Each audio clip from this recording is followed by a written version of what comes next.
Confira hoje no Data Circle News. ChatGPT integrado ao Excel pode revolucionar planilhas. Meta processada por privacidade em óculos inteligentes. O avanço da IA global em cenários de guerra. Confira isso e muito mais hoje no Data Circle News.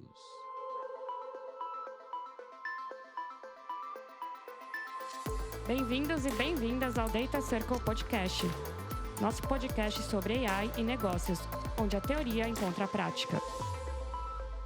Salve, salve, membros do Data Circle, a nossa comunidade que une a tecnologia com os negócios. Estamos aqui para mais um Data Circle News, com nossos ilustríssimos Léo Cândido, AI First Transformation Manager na Artefact. E aí, Léo?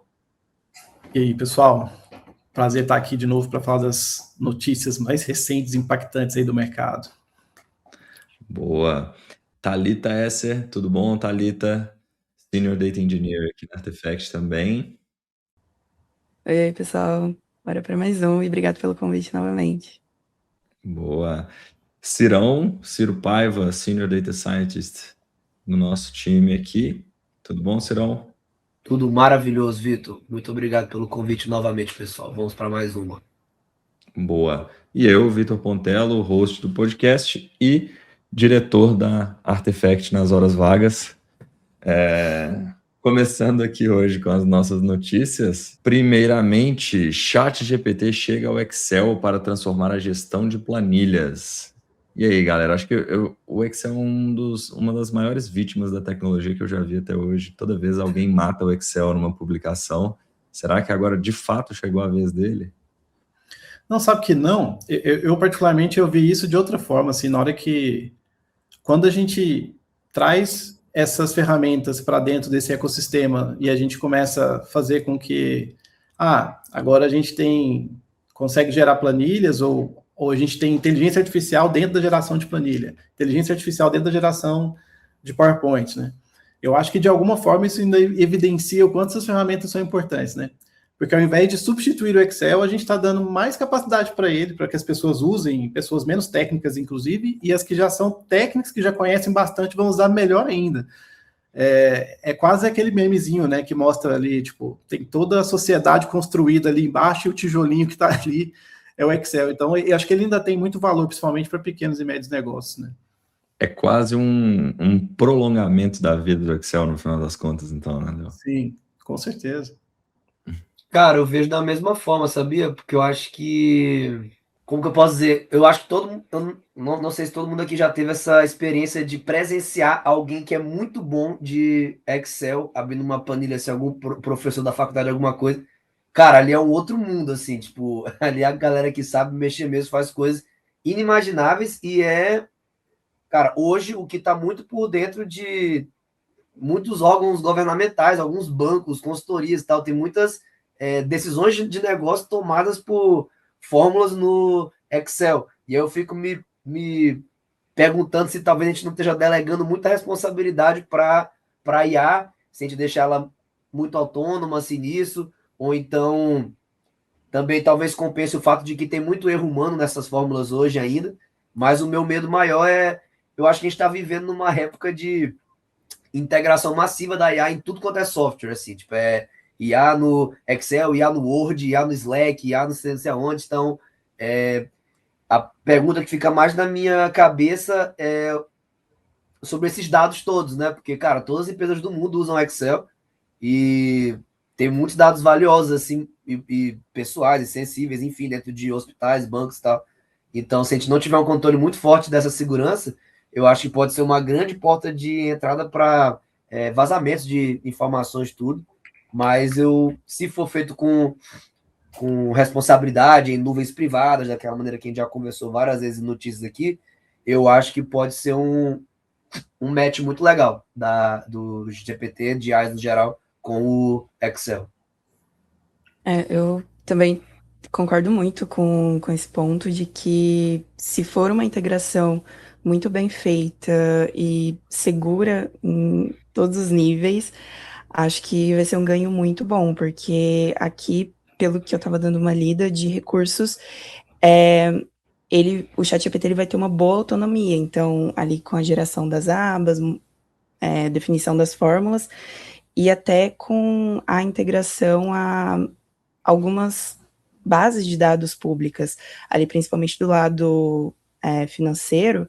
Então, as mais famosas que o pessoal tem no mercado, isso já vai estar sendo integrado.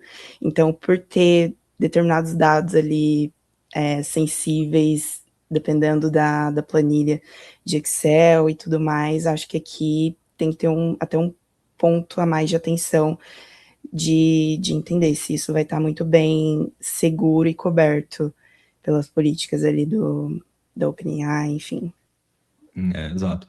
Eu provoquei aqui, mas eu também não acredito que o Excel vai acabar, tá, galera? E eu acho que é um exemplo bem interessante de como que a IA está mudando não o objeto em si, mas a forma como se interage com ele. No caso, o objeto aqui é a planilha do Excel. Então, fórmulas no Excel já existem há muito tempo.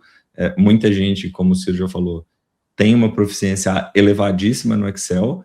Hoje em dia, com a IA, muitas pessoas vão conseguir ter esse nível de proficiência, muito por conta da facilidade de você interagir, né? As fórmulas do Excel, para quem já teve que fazer coisa complexa usando fórmula do Excel, colocando fórmula dentro de fórmula e com consumo e referência e tudo mais, e sabe que o negócio pode ficar extremamente indecifrável a partir do momento, e a coisa mais difícil que existe é você pegar a planilha de outra pessoa e começar a usar. Às vezes é muito mais fácil você construir a sua própria do zero do que tentar entender a planilha que outra pessoa fez. E com a IA, boa parte desses problemas tende a ser mais fácil de serem resolvidos, né? Eu ainda vejo algumas questões, né? Eu acho que a pessoa, antigamente, quando ela tinha que aprender Excel, você meio que tinha que aprender lógica, né? Porque se a gente for para pensar, a gente tem as funções do Excel, mas você precisa ser bom em lógica para pensar a solução, né? E, de certa forma, para você usar a ferramenta, chegar num nível avançado, você inevitavelmente tinha que ser bom de lógica também, não só conhecer as funções, mas também a lógica, né? E hoje a gente chega num ponto onde a pessoa vai ter acesso a pedir muito facilmente, mas pode ter dificuldade, inclusive, de estruturar essa lógica, porque não teve aí toda essa bagagem que a gente que utilizou a ferramenta desde o começo, meio que se obrigou a ter, porque fazia parte do pacote, né? Esse é um ponto bem, bem importante, que aí entra numa discussão mais filosófica, que é como a IA pode, vamos dizer assim, viciar o usuário no sentido de não pensar, né? Tipo, ao longo da história, pelo menos dos últimos 100 anos, sempre o QI das gerações foi aumentando até 2010, se não me engano, que foi onde ela começou a diminuir de novo. E será que a gente vai entrar numa geração que vai ter dificuldade de aprender raciocínios lógicos que a gente teve que aprender para sobreviver em algum determinado momento da nossa geração aqui?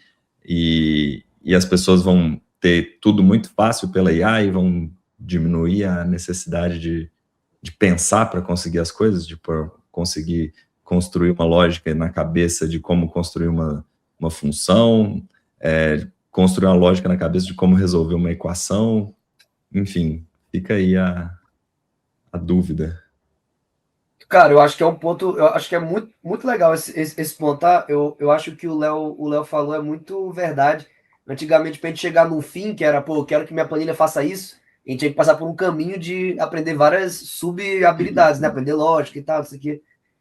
Acho que hoje em dia, se você for um bom escritor de prompt, assim, souber pedir direitinho, você já pula lá para a etapa final, e eu acho que perde-se um pouco desse desenvolvimento, desses steps que você usa para outras coisas, tá? Então, tipo, parando agora para pensar, a minha carreira aqui dentro da ciência de dados, ela se iniciou muito antes, talvez, quando eu estava tentando desenvolver lógica para alguma outra habilidade, para programar um bot em algum jogo online que eu jogava, ou para mexer na planilha para terminar a faculdade de engenharia. Para terminar a faculdade de engenharia também, que foi duro também. Mas, e aí você meio que desenvolve essas sub-habilidades que ficam com você por muito tempo, né? E aí, não sei como vai ser o processo de aprendizado social, a gente conseguindo pular sempre para a última etapa, assim, direto, né? Acho que vai ser um experimento social bem interessante, assim. Boa. E doido pensar que o conhecimento também está mais acessível, né?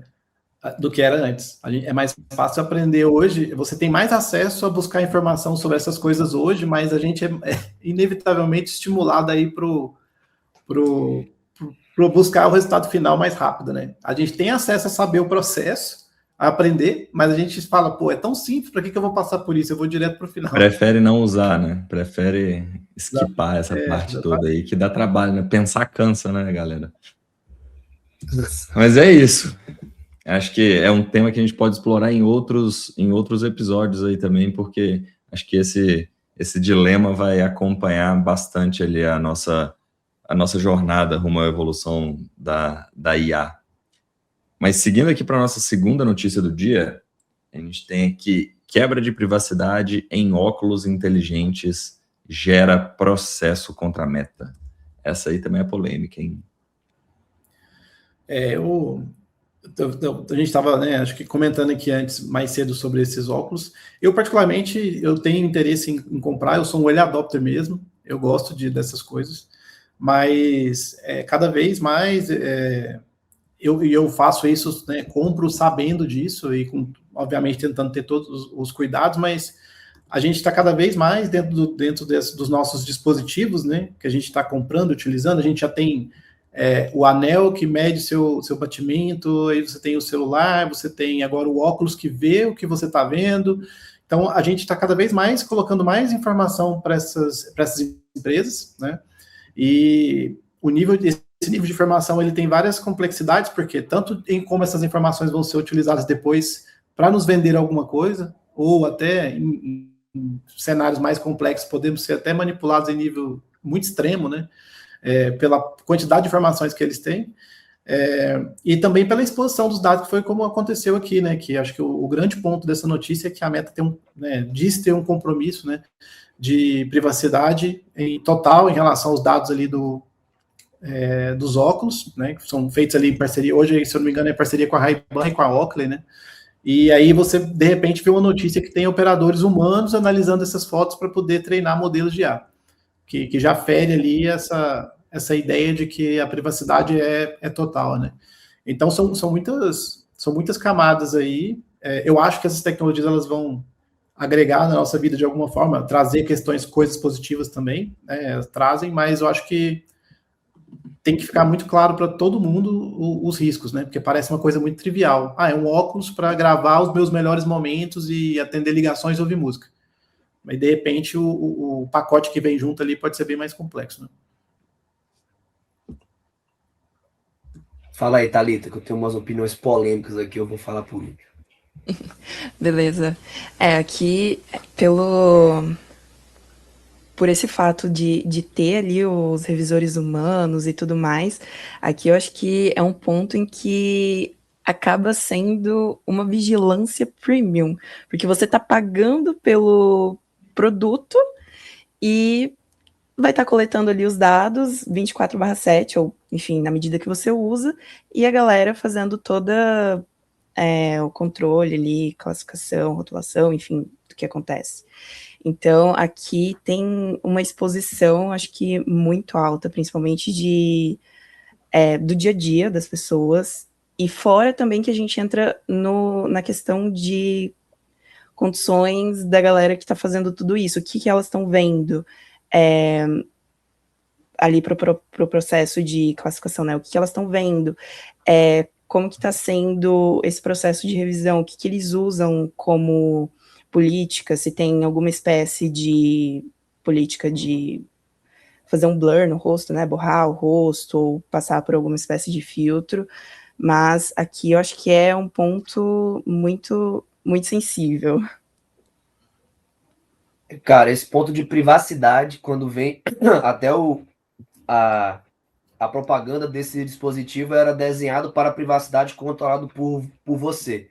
Privacidade aqui, quando a gente está falando de Big Techs e Big Data, privacidade aqui se significa ter a opção de pegar seus dados e não pegar. Isso, no mundo das Big Techs, que a gente está falando de modelos de IA que são treinados com dados, fazer isso essencialmente é deixar dinheiro na mesa. E a gente está... Porque dados, eles, enfim, são valor, geram modelos melhores e tal. Então, você tem que confiar muito ou ter alguma maneira de ter certeza disso, alguma investigação interna, eles abrirem o código-fonte do software para empresas independentes, alguma coisa, para você acreditar que empresas que estão brigando para serem as maiores do mundo, no setor mais competitivo do mundo, vão deixar dinheiro na mesa. Então, assim, eu gosto muito dessas tecnologias, sempre fico vendo. Meu sonho é que apareça um óculos de realidade virtual para a gente conseguir jogar os jogos igual Sword Art Online, que é um anime que eu adoro também, mas, enfim, não acho que vai chegar tão cedo. Mas, cara, é preocupante demais. Isso que a Thalita levantou também, da condição dessas pessoas que trabalham geralmente em condições subhumanas por centavos de dólar a hora para ficar o dia inteiro vendo todo tipo de conteúdo. Isso é algo que a gente já viu, já foi investigado há um tempo atrás, lá na concepção, lá quando esses modelos estavam surgindo primeiro, de que tinham pessoas em países pouquíssimamente desenvolvidos, passavam um dia vendo conteúdos gore, pesados, assassinatos, tal, tudo, violência, e filtrando. Isso é legal para estar no modelo, isso não é legal. E, cara, isso deu problema para muitas pessoas, muitas famílias, assim. Então, a gente está vivendo numa distopia que a gente tem essa classe trabalhadora de IA que recebe centavos de dólar para tentar fazer esse mecanismo girar do setor hoje, que é o mais lucrativo do planeta, assim, tipo, tá, enfim, trilhões de dólares. E o que é mais louco para mim, cara, é que a gente está caminhando para o 1964 do George Orwell por conta própria, né? Tipo assim, você compra o óculos, tá filmando as coisas e tal. Eu comprei o óculos e aí eu decido usar no cenário hipotético. Aí eu vou e encontro com o Vitor, o Léo, a Thalita, que não assinaram nenhum contrato, não concordaram e vão ter seus áudios recebidos, suas imagens filmadas. E a gente não pode esquecer que esse setor de AI está cada vez mais simbioticamente ligado com a segurança nacional de diversos países. Semana passada mesmo a gente estava falando aqui das relações do Pentágono com a Anthropic, de querer revogar cláusulas de contrato sobre vigilância em massa da população, e aqui a gente tem um óculos que a gente está vendo que recebe dados da galera se filmando pelas ruas inteiras. Então, para onde que isso vai? Será que isso não vai virar uma chantagem em massa daqui a um tempo? Você não vai receber aquelas imagens ali de você usou o óculos, ouviu algo, isso ser alguma chantagem, alguma coisa? Então, a gente está vivendo em épocas muito, muito, muito perigosas, assim, em que a política e a IA estão cada vez mais ligadas, virou um outro tipo de guerra também, tem a militar, a geopolítica e a de IA agora também.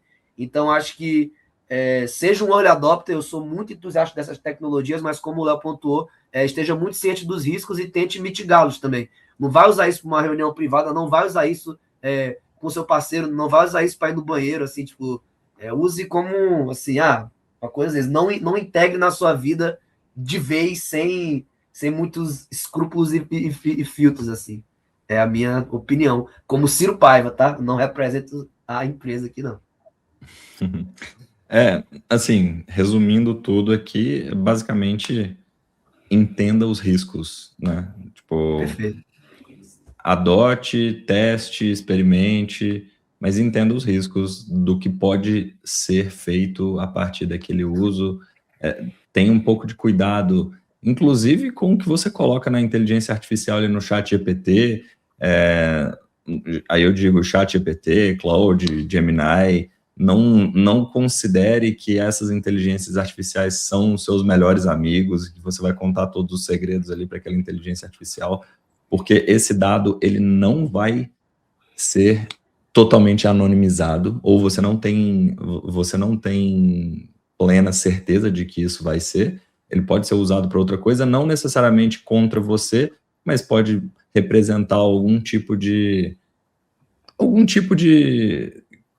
constrangimento ou desconforto, ou, enfim, pelo menos saiba que aquele dado não que o ChatGPT, o Gemini, o Claude, nenhuma inteligência artificial vai conseguir guardar o segredo que você está contando para ele, basicamente isso. Sim. Exceto em contratos muito específicos, vale a pena falar, né? Quando a gente tem, por exemplo, o Gemini Enterprise, o ChatGPT cooperativo, que aí você faz um contrato com a empresa de ter uma nuvem privada, então você aumenta esse nível de segurança também. Agora, você, usuário comum, consumidor, ir lá no site e jogar, assuma que seus dados vão vazar, com certeza. Sim.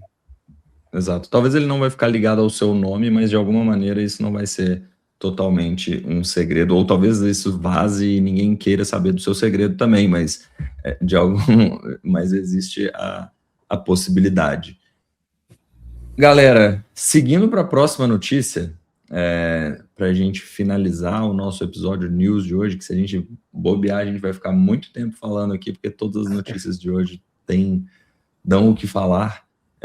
O avanço da inteligência artificial global em tempos de guerra. É uma notícia extremamente pertinente, atual e que está acontecendo exatamente no momento em que a gente está falando aqui agora. Eu queria saber a opinião de vocês sobre essa notícia. Acho que é bem complexo, acho que todo mundo está acompanhando aí essa situação, né? Principalmente ali o governo americano, acho que tem esse engodo aí com o Anthropic, né? Mas que de certa forma foi um barulho aí, eu diria até interessante para trazer essa discussão à tona, porque acho que à medida que essas coisas acontecem, e talvez já estivessem acontecendo e a gente não estivesse nem prestando tanta atenção assim, mas na medida que vira notícia e vira uma discussão como a gente está fazendo aqui hoje, né? E vai ser super importante que essa discussão ela saia dessas esferas, né? Não só do que a gente está fazendo aqui, mas que isso vá mesmo para a mídia e tal, porque a gente sabe que essa inteligência artificial não está preparada nem para fazer uma planilha muito bem, ou fazer um slide. A gente confiar que uma tecnologia como essa está sendo utilizada numa guerra é bem preocupante, não só por questões de ética, mas pelo perigo mesmo que a própria tecnologia de ainda não estar num nível de precisão, que ela seja utilizada e cause mais danos do que é previsto num cenário de guerra que já é destrutivo, né? Então realmente são muitas camadas aí, e acho que a própria questão do posicionamento da Anthropic também trouxe algumas discussões bem interessantes, né? De se posicionar, de dizer que, olha, não quero que seja utilizado para isso, e agora a gente está até num segundo momento aí, onde já está até processando o governo americano, né? Então, a gente sabe que é uma discussão que vai durar ainda muito mais tempo, mas que é uma discussão boa, que eu acho que a sociedade precisa prestar mais atenção, né? Além disso, tem essa faceta da IA em tempos de guerra para os governos, então até teve essa suposição de que o ataque do drone ao Irã tinha sido feito usando também a inteligência artificial para ver as rotas, e tem o outro lado também, que é nas mãos da população, né? Então, em muitas redes sociais, o que a gente está vendo é a proliferação de muitos vídeos gerados por IA sobre essa temática de guerra, né? Então, vídeos fake de guerra no Irã, coisa do tipo, para você ganhar likes, comentários, poder monetizar. Isso é uma desumanização das pessoas que estão em situação de guerra, que infelizmente não é a primeira vez que isso acontece. Plataformas como o Polymarket e a Couch também, que são bem legais, que são para você poder criar apostas de qualquer coisa, assim. Então a galera faz um discurso do Oscar, vai ter a palavra batata, alguma coisa, você pode criar aposta de qualquer coisa, e o pessoal aposta. Teve umas polêmicas muito grandes de alguns usuários que estavam criando apostas do tipo, a ONU vai declarar que estão tendo crimes de guerra em Gaza, ou que a população da Ucrânia vai ser declarada que vai passar fome numa cidade tal. Então você meio que desumaniza essas pessoas, e é algo muito distópico, Black Mirror total, absurdo. E aqui a gente critica quando tem que criticar, mas a gente parabeniza também das redes sociais que estão com esse problema. O X, até agora o Twitter, foi a primeira que anunciou alguma medida contra isso. Criadores de conteúdo que postarem conteúdos gerados por IA dessa temática de guerra, do Irã e tal, para ganhar likes, sem a tag gerado por IA lá no texto, vão ser temporariamente suspensos do programa de remuneração. Isso é bom porque, cara, a gente está vivendo uma época muito, muito perigosa, e a proliferação de fake news, fake vídeos, fake images, tudo, é muito perigosa e tem que ser contida. O TikTok e a Meta não se manifestaram ainda, se vão tomar ações parecidas, mas eu acho que esse é o caminho. Tem que proibir, tem que punir. Enquanto a gente não consegue botar essa caixa de Pandora, o que saiu de volta, assim, para conseguir realmente regulamentar, garantir que não vão ser gerados esses conteúdos, tem que punir quem gere para benefício próprio, em troca da desumanização de milhares, milhões de pessoas também. Então, é a minha opinião também. Até porque as plataformas são quem dão voz a esse tipo de conteúdo. Então, elas também são corresponsáveis ao que é divulgado, o que é veiculado ali dentro delas. Perfeito. Exato. E até pelo fato das pessoas quererem, né, buscar ali por informações em tempo real, de certa forma, acaba buscando as redes sociais e o volume, assim, de vídeos e imagens geradas por IA tem aumentado muito, muito nas últimas semanas. Eu, particularmente, usando o X, assim, às vezes aparecem alguns vídeos e entro lá nos comentários, sempre a galera fazendo a pergunta ali com o chatbot do X, né, que é o Grok. Grok, é real esse vídeo, é real essa imagem? Porque ultimamente tá ficando com um volume muito, muito alto, e até em algumas das vezes que eu acabei vendo, o Grok, ele fala que é real, mas é desmentido pela mídia. Então sai alguma matéria no mesmo dia ou até no outro dia. Então nem o chatbot está conseguindo fazer essa validação em tempo real também. Cada vez mais a geração de conteúdo, a gente vem falando isso aqui já há algum tempo, né? Mas ainda é uma verdade que cada vez mais o conteúdo está mais difícil de ser reconhecido como inteligência artificial. Eu vi um dia desses aí, era um vídeo que um tigre estava atacando um boi, que é uma coisa que acontece lá na Índia, tipo, é plausível, tipo, não é um negócio fora da curva, mas eles estavam lutando e tal, e para descobrir que era IA, o post era justamente a pessoa analisando o vídeo para ver se era IA ou não era IA. Para descobrir o que era IA, ele teve que ir frame a frame e em um determinado momento do vídeo aparece uma coisa estranha assim no chifre do boi e depois some, tipo como se fosse um pedaço do rabo do boi no chifre do boi, um pelo assim. E aí depois aquilo some. Aí dava para ver que era IA, mas era tão idêntico à realidade que realmente era muito difícil. A poeira que subia da luta deles, o músculo no movimento que era feito, quando caía e rolava. Tipo assim, era muito perfeito o vídeo. E tá ficando realmente assustador o nível o nível que esses conteúdos estão chegando em termos de veracidade do que aparenta ali. Cara, tá muito igual. Geralmente eu percebo que é vídeo gerado por IA pelo som do vídeo, sabia? Quando você clica, tem umas multidões assim, tipo, se você não conseguir identificar muitas frases assim, leger, for um bando de murmúrios ou coisa assim, eu já acho suspeito, assim, um pouco, sabe? Tipo, às vezes eu pego pelo próprio som, que ainda não tá tão bom quanto a geração do que se vê, assim, nos vídeos, mas tá uma loucura mesmo. E ultimamente a galera tá fazendo alguns memes. Até uma geração passada o pessoal falava, isso é Photoshop, agora, gente, isso aí a qualidade Sim. subindo muito. Exato. Mas é isso, pessoal. Eram essas notícias que a gente separou para hoje. Muito obrigado, Léo. Muito obrigado, Cirão. Muito obrigado, Thalita. Foi um prazer comentar sobre esses temas aqui com vocês. Até a próxima, pessoal. Tamo junto. Boa demais. Valeu, pessoal. Semana que vem tem mais. Até lá. Tchau, tchau.